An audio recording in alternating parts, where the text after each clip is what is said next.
El Perú necesita de tus ideas innovadoras, de tu energía y de tus ganas de cambiar la historia. El Ministerio de Desarrollo e Inclusión Social cree en ti. Cree que los jóvenes no deben ser simples espectadores, sino protagonistas de un cambio. Por eso nace la primera edición del Programa de Extensión Universitaria en Desarrollo e Inclusión Social PEUDIS. A través de este programa recibirás formación especializada, trabajarás en equipo y reconocerás cómo desde la gestión pública se crean soluciones para reducir brechas de pobreza. Un espacio dedicado a formar jóvenes con vocación de servicio, capaces de diseñar en el futuro políticas públicas que transformen y mejoren la vida de quienes más lo necesitan. Me inscribí en el PEUDIS porque busco una visión más integral acerca de las intervenciones públicas. Como economista, entiendo que los datos son la materia prima para la toma de decisiones. Quiero contribuir a un país donde el lugar donde naces no limite tus sueños. La plana docente del PEUDIS está integrada no solo por los directores y ejecutivos del BIDIS, sino también por destacados expertos nacionales e internacionales en gestión pública y desarrollo social, quienes ofrecerán charlas magistrales. Bienvenidos al PEUDIS. Juntos impulsamos el cambio que el Perú necesita. El Perú a toda máquina. Gobierno del Perú.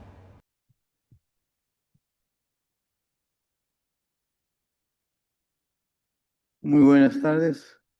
Ante todo quisiera agradecer la gentil invitación de la ministra del MIS, Lely Chica, para tener la oportunidad de compartir con ustedes un poco la mirada del Ministerio de Desarrollo e Inclusión Social. Y en esto vamos a mirar una parte técnica, pero también una parte histórica de lo que es este ministerio. Eso quisiera compartir con ustedes para que se den cuenta que muchas veces puede haber muchas iniciativas, pero para que esas iniciativas se concreten, hay una serie de dificultades a veces. Y a veces yo creo que eso es como una carrera de obstáculos. Uno tiene que superar los obstáculos para finalmente lograr cometidos. Pero comencemos. Quería, en primer lugar, antes de entrar al detalle en materia, mirar algunas cosas claves desde el punto de vista técnico que va a servir para poder entender cómo se cristalizan las iniciativas dentro de lo que es el Estado. No es que uno tiene una idea y al día siguiente se constituye la idea puesta en forma de una institución, o sea, tiene una ley de creación institucional. Las cosas son un poco más difíciles, son un poco más complejas. Pero veamos. Siguiente. Un tema importante para entender es qué cosas son las políticas públicas.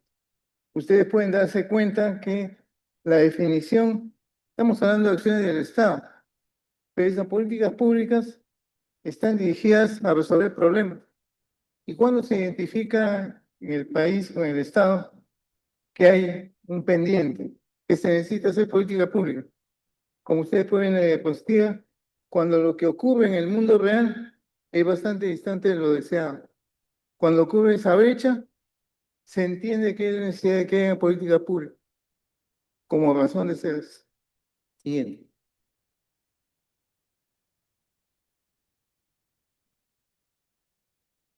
Obviamente, si lo que estamos viendo es que lo existente dista de lo deseado, hay un problema.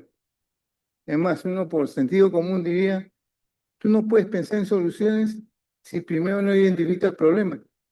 O sea, recién cuando te das cuenta de que hay un problema, tienes que empezar a pensar en las soluciones. No es al revés. Y el riesgo es que cuando no se identifican problemas, mucho menos se piensa en soluciones. En el mundo real, lo fundamental es identificar problemas para pensar en soluciones, si quieren. Siguiente. Ahí ustedes pueden ver problemas de distinto tipo. Pues, lo que ustedes ven es un subconjunto de problemas que se enfrentan, sobre todo a partir del Estado. Y ahí ustedes tienen una variedad bastante amplia. Quizá lo más conocido ahora como problema es el tema de seguridad ciudadana, pero hay otros problemas también que han coexistido en el país durante mucho tiempo. Por ejemplo, ¿cómo hacemos respecto al empleo informal? ¿O cómo hacemos para elevar la productividad en la economía? Entendiendo que la productividad es el ratio de producto con cantidad de empleo. ¿Cómo hacemos más productivos a nuestros trabajadores? ¿Cómo elevamos la productividad?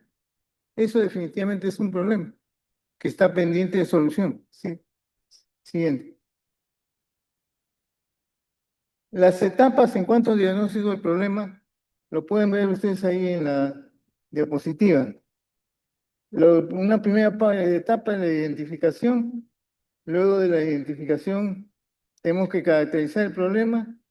Luego tenemos que identificar las causas que originan el problema y después finalmente considerar algunas acciones, sobre todo mirando experiencias de fuera, para no cometer los mismos errores. Siguiente.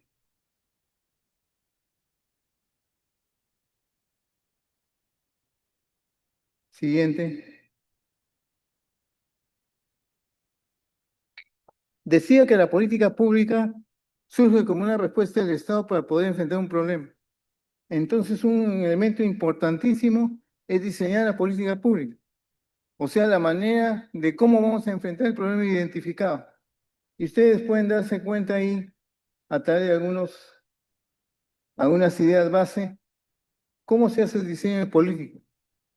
Por si acaso, estos son procesos que por su característica demoran el tiempo. No es que en 24 horas tú tienes todo eso resuelto.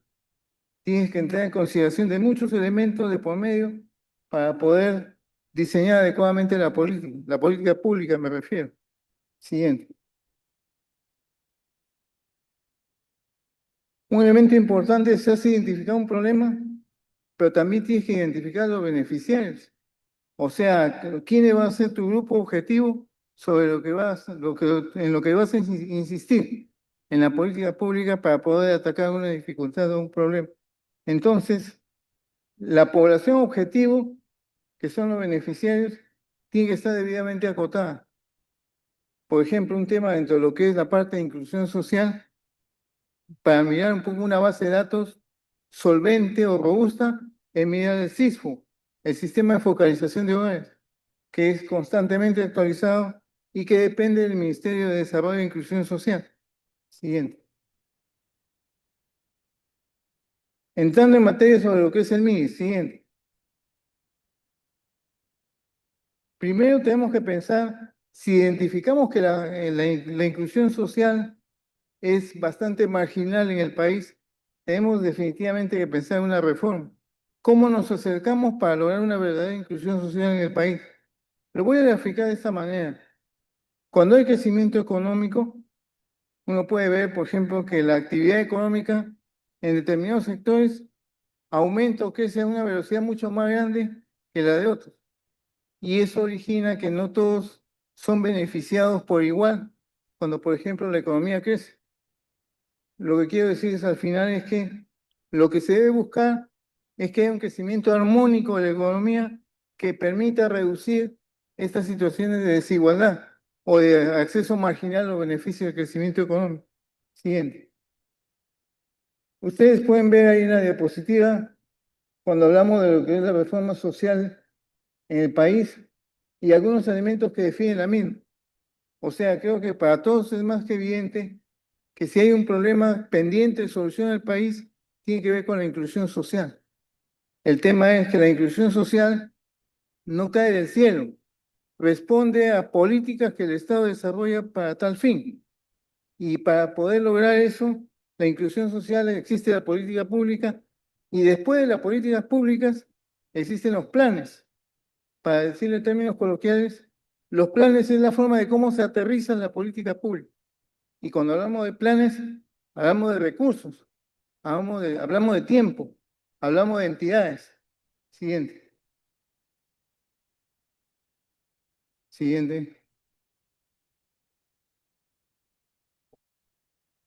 Este es un tema importante, fue la creación del Ministerio de Desarrollo e Inclusión Social. Esta es una historia que quizás es la primera vez que lo voy a compartir con ustedes abiertamente. Esto sucedió durante el tiempo del presidente Humala. Yo estaba de ministro de la Producción y el presidente me encargó que elaborase un proyecto de ley para la creación del MIDIS. Entonces, con el equipo que tenía en Produce, generamos un proyecto de ley.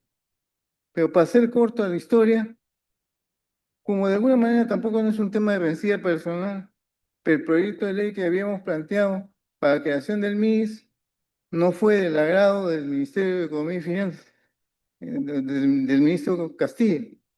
Entonces, pasó una situación un poquito complicada, porque nosotros habíamos elaborado el proyecto de ley de creación del MIDIS y como sabíamos que había oposición del MEF, lo que hicimos o lo que hice fue hablar con un congresista amigo para que presentara el proyecto de ley que habíamos elaborado nosotros. Ese proyecto se debatió en el Congreso, fue aprobado, pero cuando el Poder Ejecutivo se dieron cuenta que lo que habían aprobado era el proyecto que yo empujaba, se observó. El Poder Ejecutivo observó un proyecto de ley elaborado por un ministro de Estado. Es un parte de gaje del oficio. El tema ahí de por medio es que el Poder Ejecutivo observó el proyecto de ley y al final primó el proyecto de ley que había elaborado el Ministerio de Economía y Finanzas en reemplazo del que habíamos trabajado nosotros en Produce. Ese tipo de situaciones a veces no se conocen detrás de cámara los temas. En principio, se me había dicho por el lado del presidente de la República que yo iba a ser el primer ministro del MIDES, pero el momento en que me di cuenta que el proyecto que había salido no era el que habíamos trabajado nosotros, desistí del tema. Para que ustedes se den cuenta que no es fácil desarrollar iniciativas inclusive al interior del propio Poder Ejecutivo. No es tan sencillo como se piensa. Siguiente. Los ejes dentro de lo que es la gestión social, ahí ustedes pueden ver los ejes más importantes de actuación. Siguiente. Si quisiéramos hablar de los cambios propuestos a través de la creación del Ministerio de Desarrollo e Inclusión Social, ahí los he esquematizado en una serie de aspectos. De todas maneras, esta diapositiva va a estar disponible, esta presentación es disponible de todos, lo van a poder ver con más detalle. Siguiente. Esto es una especie de cronograma. En el tiempo, ¿qué pasó con el tema del Ministerio, de la creación del Ministerio de Desarrollo e Inclusión Social? Ordenando el tiempo, esos son los procesos.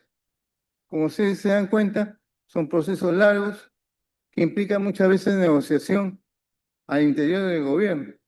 No salen en automático para nada. Siguiente.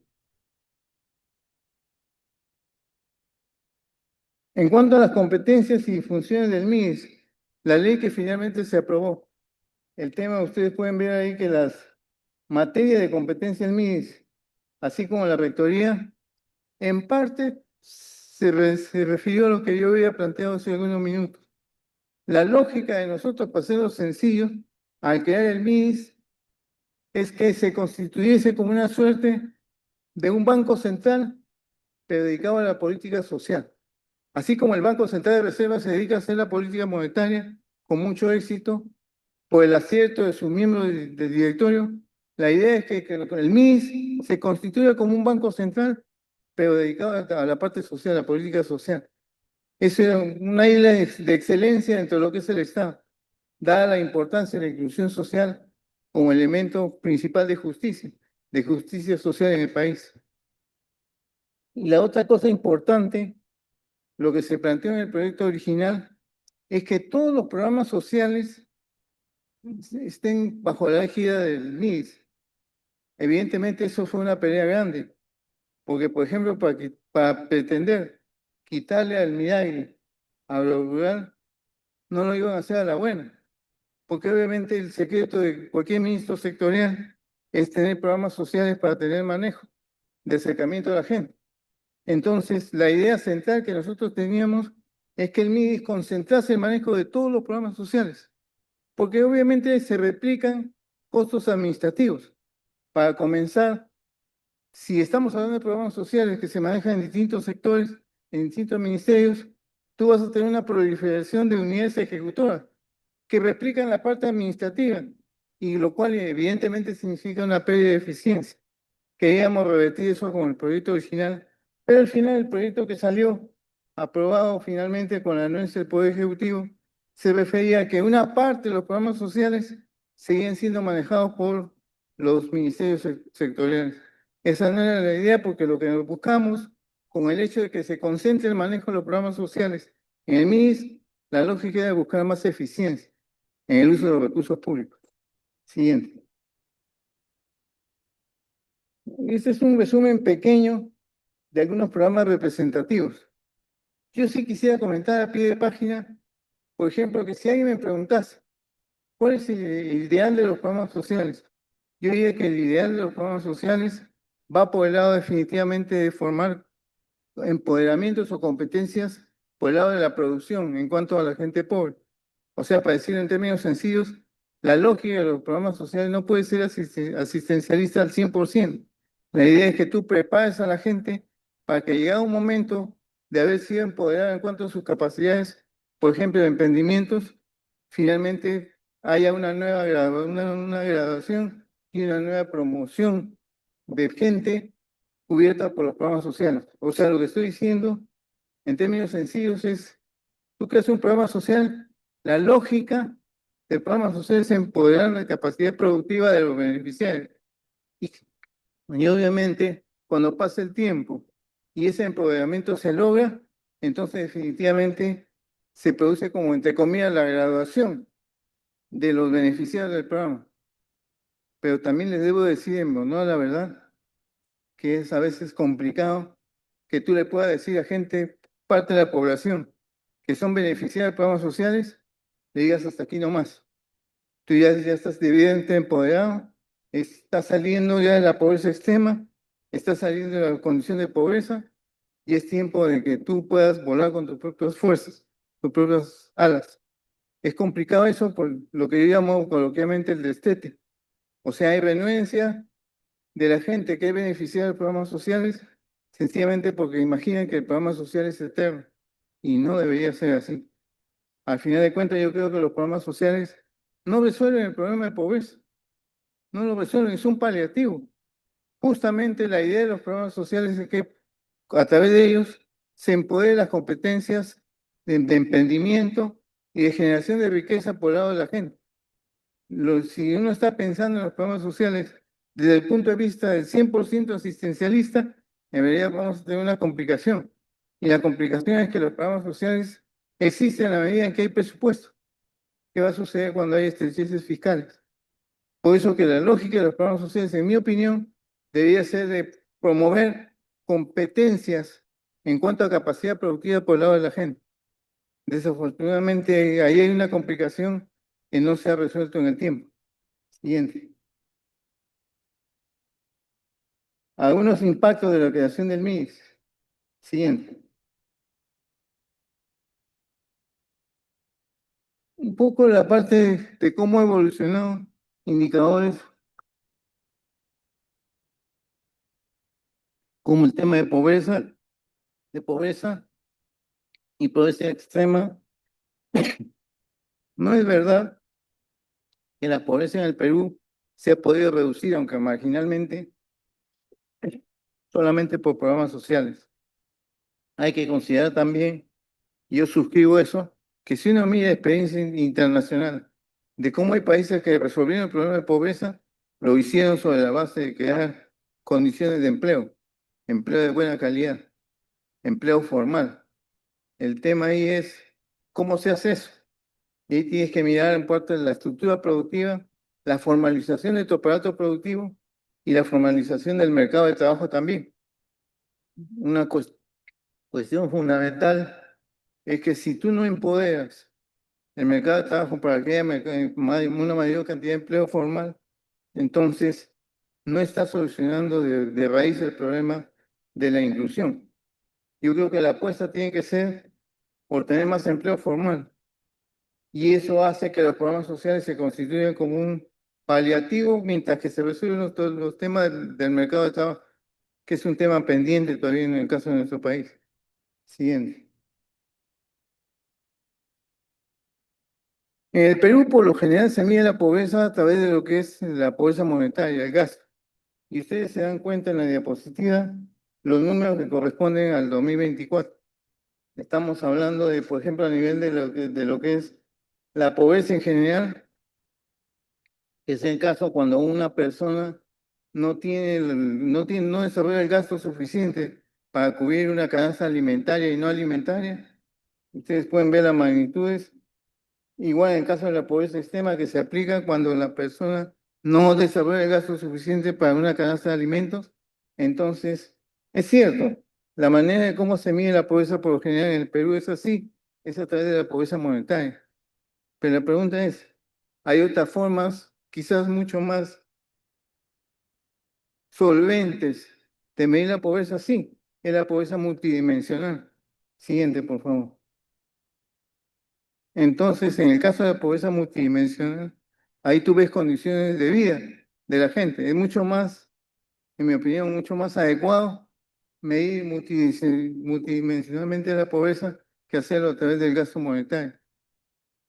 Y entiendo yo que el MIDIS ha avanzado cosas respecto a una medición, a la medición de la pobreza multidisciplinariamente.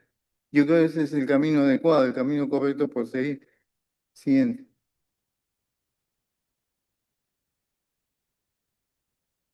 Entonces, un poco los números que pueden observarse tanto a nivel de la pobreza monetaria, tanto en el medio rural como en el medio urbano.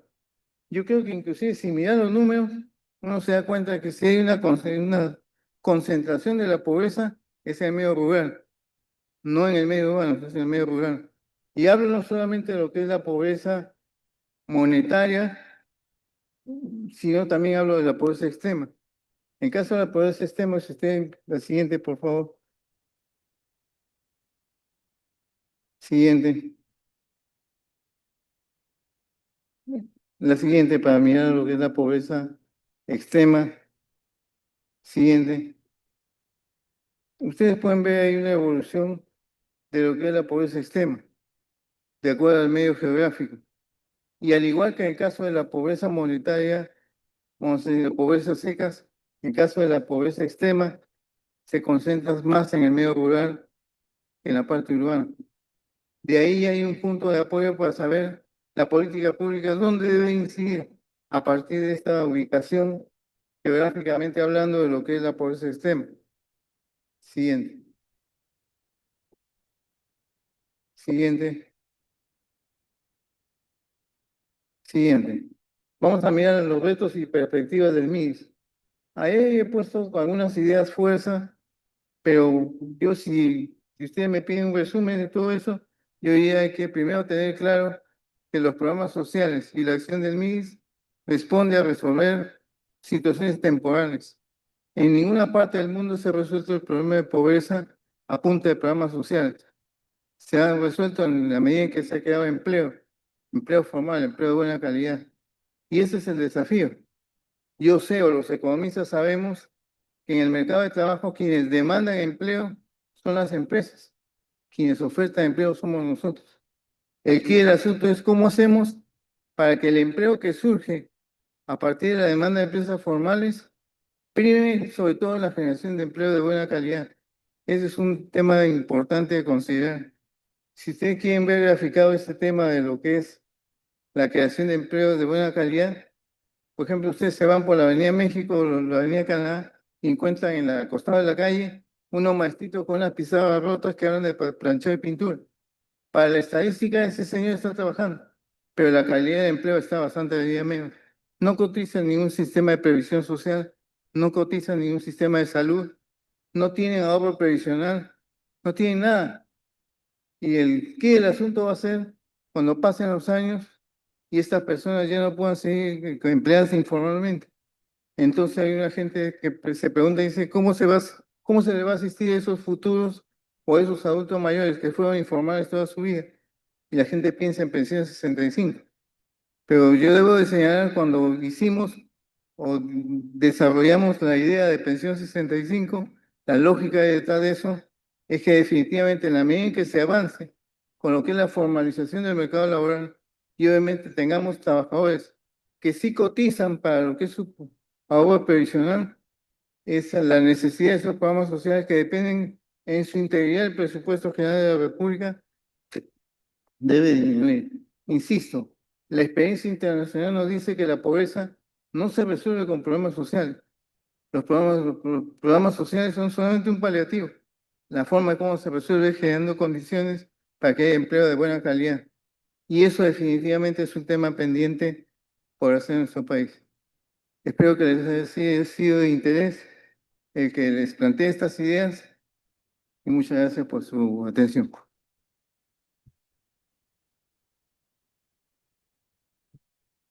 Agradecemos al doctor Burneo por su valioso aporte. Continuando con el programa académico, presentamos la primera clase inaugural del PEUDIS, a cargo del señor Pablo Ibarrarán, jefe de la División de Protección Social y Mercados Laborales del Banco Interamericano de Desarrollo BID. Posee un doctorado en Economía de la Universidad de California, Berkeley, y una licenciatura en Economía de CIDE en México. Ingresó al banco en 2025 como economista en evaluación y supervisión y posteriormente como especialista líder en economía de planeamiento estratégico y desarrollo. A él lo vamos a escuchar vía Zoom.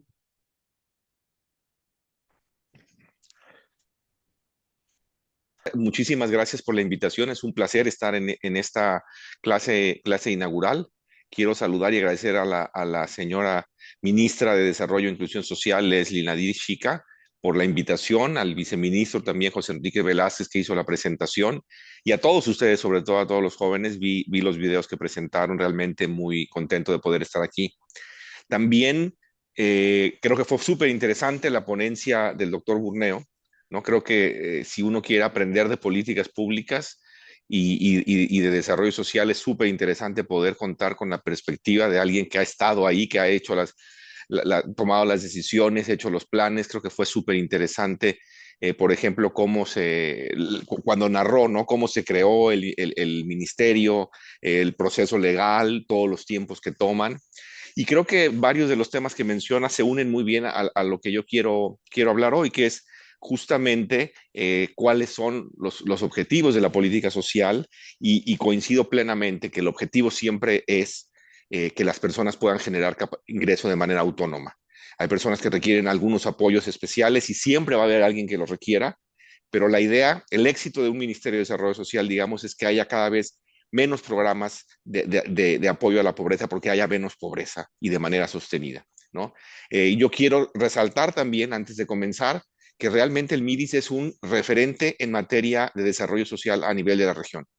Muchas veces cuando estamos en nuestros países no tenemos la posibilidad de ver de manera regional, de comparar, y claramente el MIDIS, desde su creación, desde el objetivo, desde poner como objetivo no solo el desarrollo, sino también la inclusión social, la inclusión productiva, realmente es un parteaguas, y yo quiero felicitar a todo el equipo del MIDIS por seguir con este trabajo. Hay sin duda elementos que fueron o que se pueden considerar disruptivos a nivel de la región, como es la Política Nacional de Inclusión y de Desarrollo Social, el reglamento actualizado del Sistema Nacional para el Desarrollo y la Inclusión Social, y realmente esto es darle una mirada multisectorial al desarrollo, como se hablaba también del tema de la pobreza multidimensional, es reconocer que esa es la situación y abordarla de esa manera. Y finalmente yo creo que el programa de extensión universitaria es un gran acierto. Vi que hay personas que tienen, digamos, formación de economía, de abogados y varias otras. Creo que el poder tener este acercamiento a los temas, el hacer esa práctica o pasantía presencial también va a ser muy, muy bueno para todos ustedes, así que les felicito de antemano. Y para nosotros en el banco realmente es muy bueno poder trabajar y participar en estos eventos. Para mí es un lujo. Me la paso muchas horas sentados en el escritorio. Desgraciadamente no pude estar ahí con ustedes, pero realmente el poder compartir esas experiencias es algo muy, muy satisfactorio. Nosotros desde el banco venimos trabajando con el MIDIS en temas de mucha relevancia, como por ejemplo, en estos momentos, el tema de la calidad de los programas de la primera infancia. Conocemos el programa Cuna Más, y realmente invertir en esa primera infancia es algo muy bueno, porque es algo que ayuda a cerrar brechas y que, como mencionaba el doctor Burneo, es algo que pone a las personas, a los niños desde muy pequeños, en una trayectoria que les va a permitir tener una mejor vida y no depender de programas sociales más adelante. Y también estamos trabajando en cómo modernizar los servicios sociales, porque los servicios sociales deben basarse en todas las herramientas que existen, como la tecnología, para lograr mejores resultados. Y finalmente está el enfoque, que algo les voy a contar ahora, de lo que es la protección social adaptativa, que nosotros llamamos así cuando tenemos sistemas y políticas que nos permiten reaccionar de manera rápida a los choques, ¿no?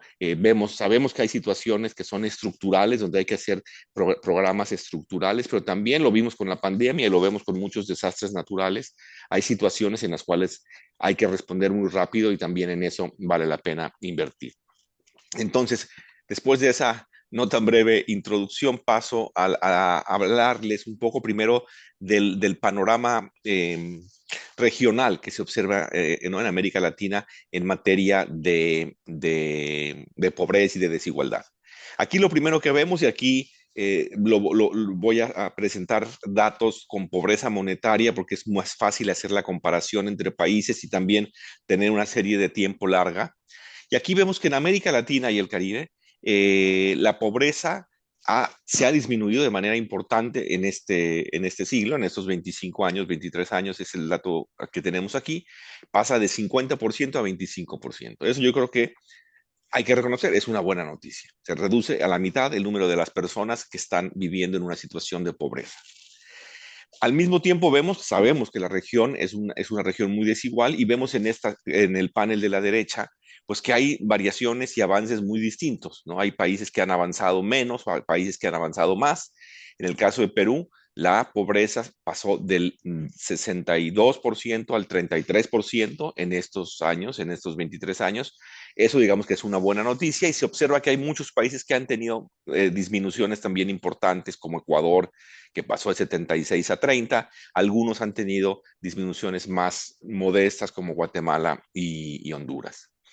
Ahora, ¿por qué? Y eso lo mencionó, por eso me dio gusto que lo mencionó el doctor Burneo, porque una de las razones de la pobreza es que no hay suficientes empleos que paguen salarios buenos para que las personas puedan, trabajando a tiempo completo, vivir fuera de la pobreza. Y mucho a eso se reduce a los temas de formalidad laboral. Muchos empleos en la región son informales, es decir, las personas no cotizan a la seguridad social, no tienen protecciones o acceso a servicios de salud en muchos casos.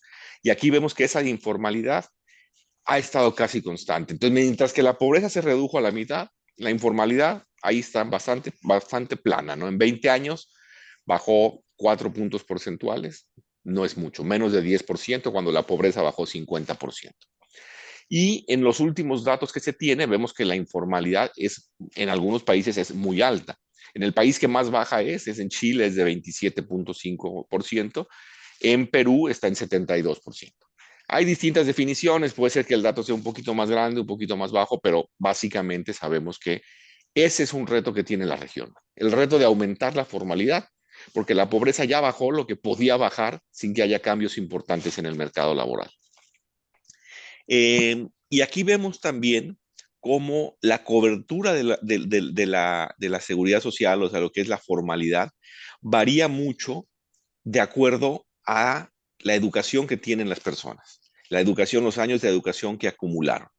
Entonces, en esta gráfica, por ejemplo, donde dice educación baja, se ve que a principios de siglo solo el 28% de las personas con una baja educación tenía acceso a pensiones y eso aumentó al 55%. Y vemos que ha aumentado en todos los casos, pero sobre todo en las personas de educación más baja.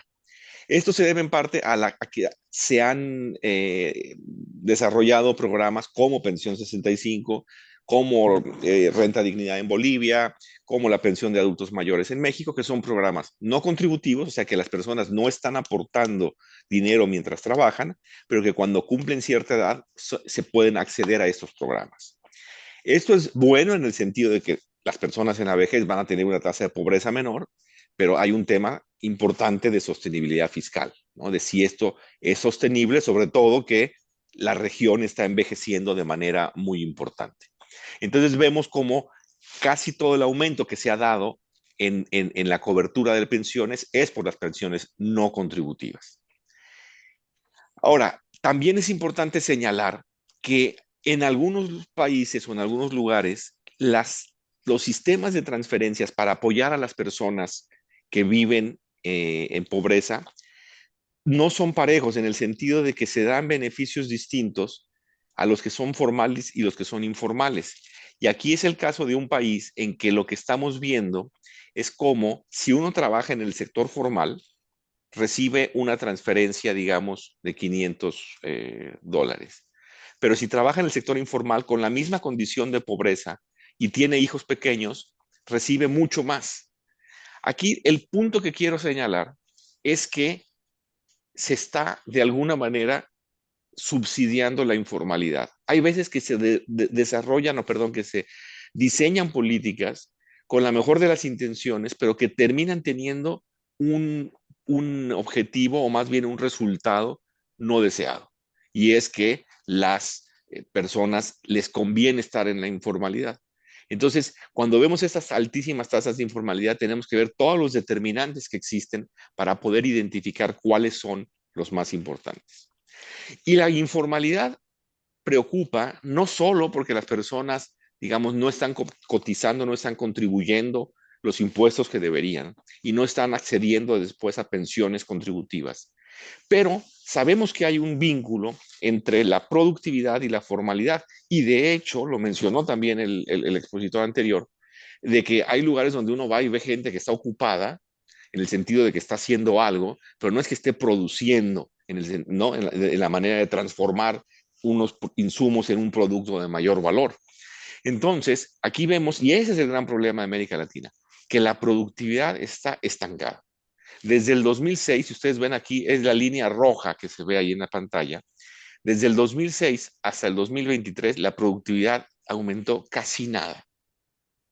Mientras que en otros países, hasta arriba está Asia, aumentó, digamos, de 100 a 130 y tantos, casi 140. En todos lados hubo una caída con la pandemia, pero en realidad lo que vemos aquí es un crecimiento de 0.4%. Esto no es sostenible. O sea, si uno quiere tener mayor crecimiento, si uno quiere tener mejores cobertura de programas sociales, mejor educación, mejores sistemas de salud, se requiere producir más. Y no va a haber mayor producción sin mayor productividad. Entonces, creo que es importante que ustedes se lleven este mensaje de que cualquier política que se implemente, háganse la pregunta, bueno, ¿y esto cómo impacta la productividad? ¿Eso está generando incentivos para que haya más empleos formales? Y los empleos los crea el sector privado. Entonces, el sector público tiene que generar las condiciones para que se creen más empleos, por un lado, y por otro lado, para que las personas que viven en peores condiciones puedan acceder a esos empleos, con educación, con formación. Vamos a ver algunas otras ideas. Un tema, perdón, que se observa que también es importante es que la participación laboral de las mujeres, y me da mucho gusto siempre ver en estos cursos a tantas mujeres que están listas y ya para aportar al país, ha subido, pero ha subido poco. Y ese es el promedio regional. La participación laboral de los hombres más o menos empezó un poquito arriba de 80 en 1990 y está ahorita en 70 y tantos %. Pero las mujeres están unos 15, 20 puntos por debajo. Ese es un margen que tenemos, digamos, que aprovechar en el sentido de que lo importante aquí no es cuál es el número exactamente que tienen las mujeres, es que no haya mujeres que no puedan participar en el mercado de trabajo porque, o sea, si no participan, que sea por elección, no que sea porque no hay servicios de cuidado, porque el sistema no favorece y no hay políticas que faciliten su participación.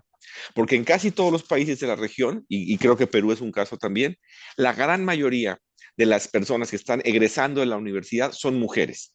Entonces, las mujeres tienen una gran capacidad, un gran potencial, pero luego vemos que su participación es menor. Ahí, en términos muy de economista, hay grandes recursos desperdiciados y ni Perú ni la región puede darse el lujo de que eso sea así. Y otro tema bien importante aquí es el del envejecimiento poblacional que yo estaba mencionando. Perú, y todos nos gusta pensar en la región, somos una región joven, un país joven, la juventud es el futuro y eso es muy cierto, pero cada vez estamos envejeciendo más rápido. La región América Latina está envejeciendo muy rápido. ¿Y esto cómo se ve?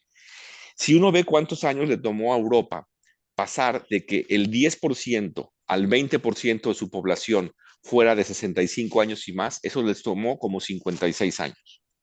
En América Latina eso está tomando 28 años, la mitad.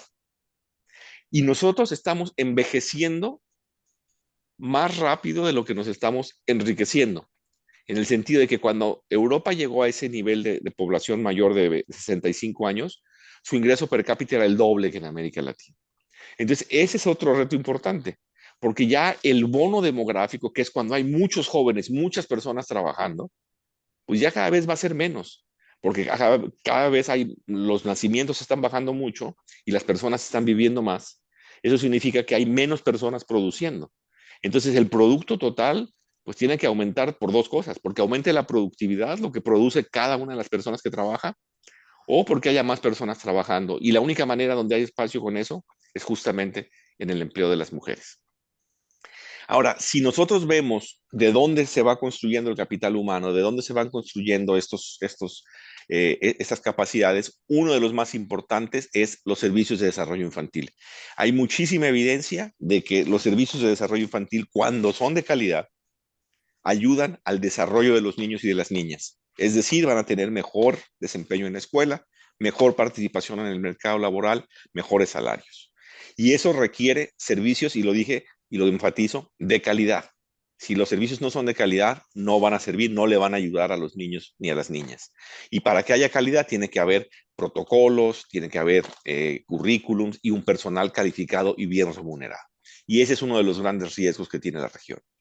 Otro de los riesgos es que sabemos, y aquí estamos viendo las grandes tendencias, pues que hay un aumento importante en el número e intensidad de fenómenos naturales extremos.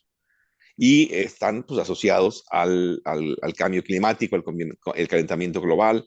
Hay más sequías, hay más inundaciones, cuando hace frío hace más frío, cuando hace calor hace más calor, o sea, son eventos extremos, y eso afecta desproporcionadamente a las poblaciones más pobres.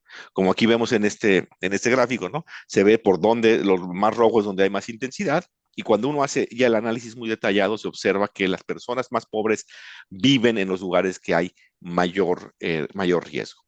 Y todo esto sucede en un contexto en el cual la deuda externa, digamos, la deuda de los países es grande.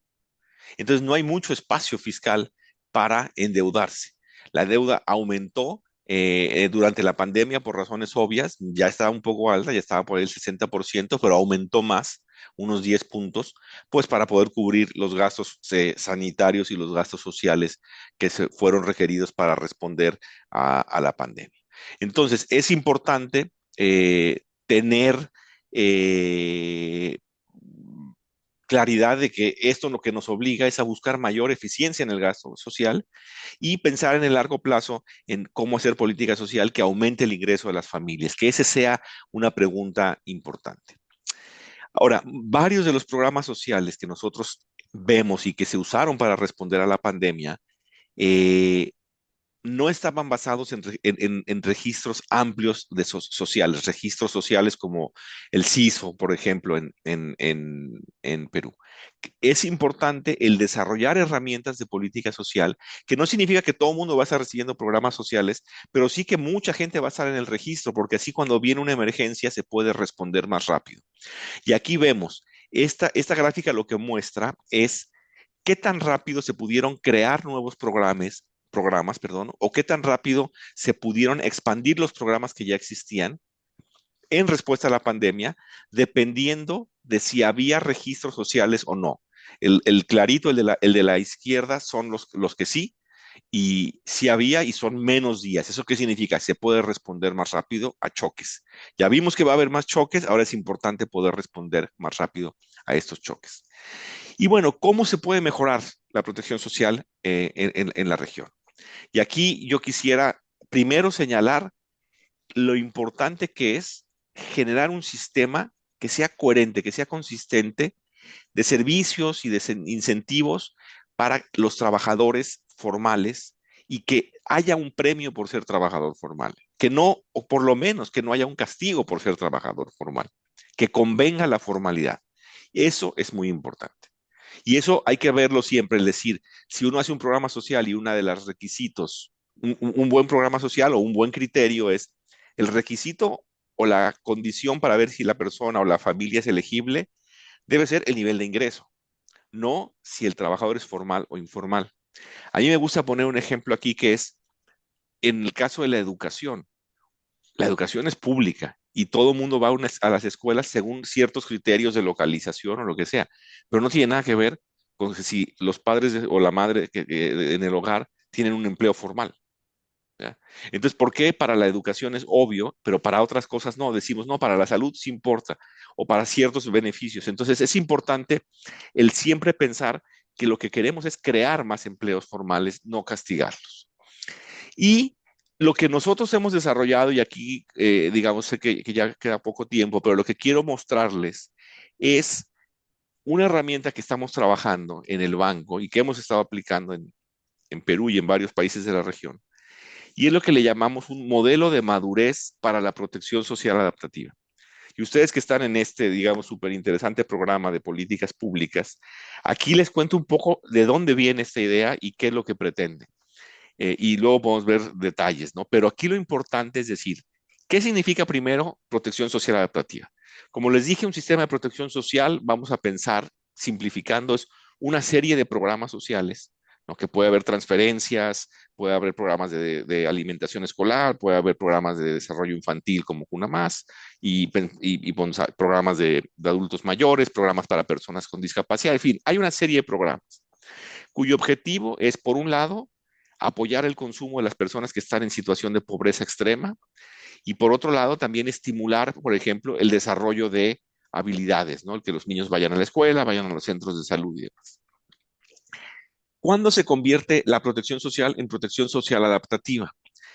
Y aquí el punto es este, la protección social requiere sistemas de gestión, ¿no? Sistemas de información, modelos de control, de gestión, pagos electrónicos, en fin, hay una serie de aspectos que se deben cumplir para tener un sistema de protección social. Ahora, uno de esos es un registro social que lo que nos permita sea identificar a las familias, ver cuáles son sus niveles de pobreza, multidimensional si se quiere, y a qué programas tienen acceso.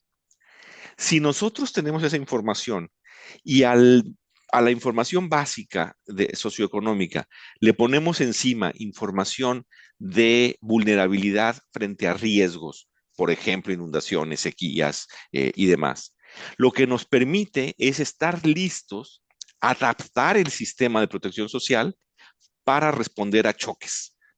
Y eso es un cambio muy importante en la idiosincrasia, porque normalmente se decía, es que los programas de protección social son para la pobreza extrema, para la pobreza estructural, la pobreza dura. Pero ¿qué pasa? Sabemos que la pobreza es muy dinámica. Así como la gente entra y sale del mercado de trabajo formal e informal, también la situación de pobreza es muy fluida. Entonces hay que pensar en maneras que los sistemas de protección social se adapten a esa realidad. Entonces, esa es la parte de protección social adaptativa. Y la parte del modelo de madurez, es decir, bueno, ¿qué se requiere para que un sistema de protección social opere bien? Entonces, aquí hacemos un ejercicio, vamos a decir, un poco teórico de decir, bueno, ¿cuáles son los elementos que se necesitan o que observamos en los países en los que mejor funciona la protección social con un carácter adaptativo? Y hacemos una lista de puntos. Y después decimos, bueno, en cada país, ¿qué tan lejos o cerca está de cumplir con esos objetivos? De que esas funciones estén siendo desarrolladas. Y eso es lo que hace el modelo de madurez, es decirnos, miren, en este país falta mucho en estas dimensiones, falta menos en estas dimensiones, y nos da una ruta clara de hacia dónde queremos avanzar. No es que haya una manera única de llegar ahí, pero sí sabemos a dónde queremos ir y más o menos ir viendo que estemos caminando en la dirección correcta. Entonces, el modelo de madurez lo que tiene son 7 dimensiones, o sea, 7 grandes temas que decimos, estos son muy importantes para la protección social. Hay 50 indicadores, vamos a encontrar, ya al ir al detalle, hay, bueno, 50 puntos que estamos viendo si se tiene o no se tiene, y después eso nos da 5 niveles de madurez para cada dimensión. Y entonces ya podemos decir, bueno, en esta dimensión tenemos una calificación 1 de 5, pues hay mucho que trabajar, y en otra puede ser 3 o 4 de 5, bueno, se está avanzando de manera adecuada. Entonces, aquí vemos en el caso de la región, como de los países que lo hemos hecho, y vemos aquí, les cuento muy rápido, las dimensiones. Aquí lo importante para ustedes es, voy a dejar la presentación y hay links a publicaciones, pero es un ejemplo, ¿no? De decir, bueno, ¿cuáles son las dimensiones que estamos viendo? Uno es el contexto, cómo está el país en términos de la protección social. Dos, ¿quién hace qué? Ustedes van a ver cuando estén conociendo los programas algo muy importante, y eso se llama gobernanza, que a veces suena medio complejo, pero es quién está haciendo qué y cómo se paga. Esa es la segunda dimensión. La tercera dimensión es si coordinamos efectivamente lo que hacemos. Es decir, hay una capacidad de gestión, de respuesta, sí o no. Después, la cuarta dimensión es cómo son los datos. Es muy difícil y es muy peligroso diseñar e implementar políticas públicas sin una guía, sin tener información. Es como ir a un lado sin un mapa y no conocer para dónde ir, pues uno quién sabe dónde va a llegar. Después es cómo actualizo esos datos. Sabemos que hay mucho dinamismo en todo lo que son los indicadores sociales, entonces yo tengo que tener datos buenos y actualizarlos para ir viendo en el mapa, pues, que voy bien. No nada más decir, tenía que ir para allá, sino poder ir viendo cuál era el camino.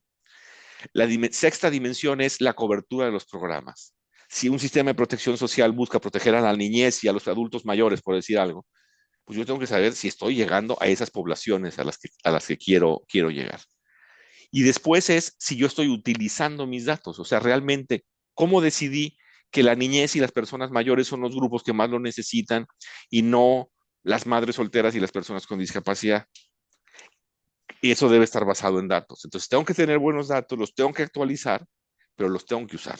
Si no los uso, realmente es desperdiciar todo ese esfuerzo que se hizo. Esto es de una manera muy, muy resumida lo que es el modelo de protección social adaptativa. Lo hemos aplicado en 13 países y nos ayuda, insisto, a tener claridad de dónde está y hacia dónde se debe avanzar, ¿no?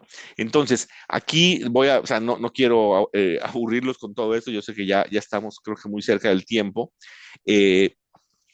Perdón, pero sí es importante, yo creo, ver aquí cuáles son los distintos elementos que se están considerando en la protección social adaptativa, y en esta paro un poco porque es la capacidad de responder hacia choques, ¿no? Y cómo las cosas, y como mencionaba el doctor Burneo, se van construyendo de manera muy gradual. Este es un ejemplo en Ecuador, a raíz de la pandemia, se fueron creando herramientas para dar atención a la primera infancia de manera virtual y semipresencial. Y lo interesante es que se usó como para responder a la pandemia, por supuesto, pero después han habido otra serie de situaciones que ha permitido que se use. Y aquí ustedes podrán ir viendo todas las dimensiones que mencioné. Esta es muy buena porque es cuando hablamos de datos. Se puede hablar ahora ya de datos muy sofisticados, de imágenes satelitales y utilizar herramientas de inteligencia artificial y demás. O sea, aquí la idea es realmente movilizar todos los recursos que se puedan para poder responder a las necesidades y tener mejores sistemas. Y aquí, bueno, esos son otros de las dimensiones. Mucho es de tener acceso a los datos, utilizarlos. Creo que es muy importante utilizar la información que se tiene para mejorar cómo se puede llegar a las personas que más lo necesitan. Y aquí un ejemplo que se hizo fueron en esas inundaciones tremendas en Río Grande del Sur en Brasil hace un poco más de un año, donde la información sí fue utilizada para poder responder de la manera más rápida posible.